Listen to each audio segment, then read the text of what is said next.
각 나라의 정부마다 새해 목표가 있지만 일본은 올해를 헌법 개정의 원년으로 삼은 듯 보입니다. 전쟁 수행을 부정한 평화헌법을 올해 안에 바꾸겠다는 건데요. 자세한 내용 통신원 연결해 알아보겠습니다. 김종우 통신원. 네, 일본입니다. 네, 기시다 총리가 연두소감에서 헌법 개정에 대한 의지를 밝혔다고요? 네, 기시다 총리는 연두소감에서 개헌이 올해의 큰 테마라고 밝혔습니다. 사실 키시다 총리는 취임 직후부터 강한 개헌 의지를 드러내 왔는데요. 지난 11월 임기 중 개헌을 실현하겠다는 목표를 밝혔고, 이에 따라 자민당 내 헌법 개정 추진 본부를 헌법 개정 실현 본부로 바꾸고 헌법 개정 국민운동위원회도 신설했습니다. 12월에는 키시다 정권 출범 이후 처음으로 헌법심사 회의론을 열어 의견을 주고받기도 했는데요. 키시다 총리는 국회에서 활발한 논의를 벌이는 것은 물론 국민들의 지지를 확대하는 작업도 함께 주문했습니다. 네, 아베 전 총리도 개헌에 꾸준히 군부를 지폈지만 반대가 만만치 않아 결국 꿈을 이루지 못했는데요. 기시다 정권에서는 과연 가능할까요?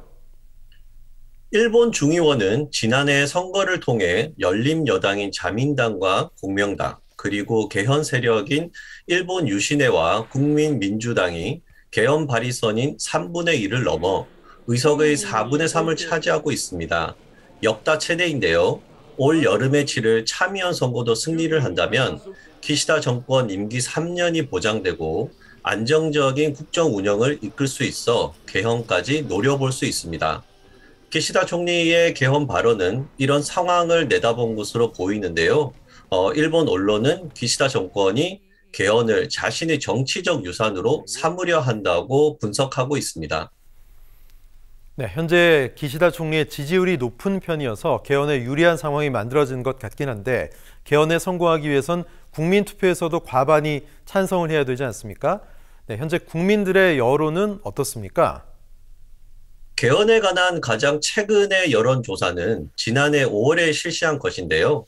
매체별로 조금 차이가 있는데 보수 매체의 경우 개헌 찬성이 50%를 조금 웃돌았고 진보 매체는 40대 중후반대였습니다.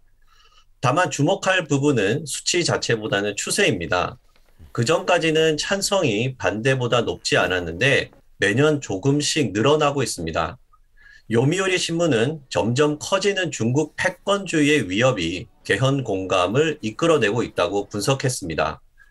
또 지난 8월 도쿄 신문의 여론조사에 따르면 패전일 추도식에서 총리가 가해와 반성을 언급할 필요가 없다는 답변이 49%로 언급해야 한다는 답변보다 2% 높았습니다.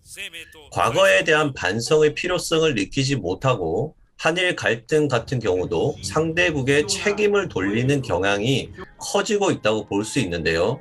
이런 국민 정서가 개헌까지 허락하는 것은 아닐지 우려되고 있습니다.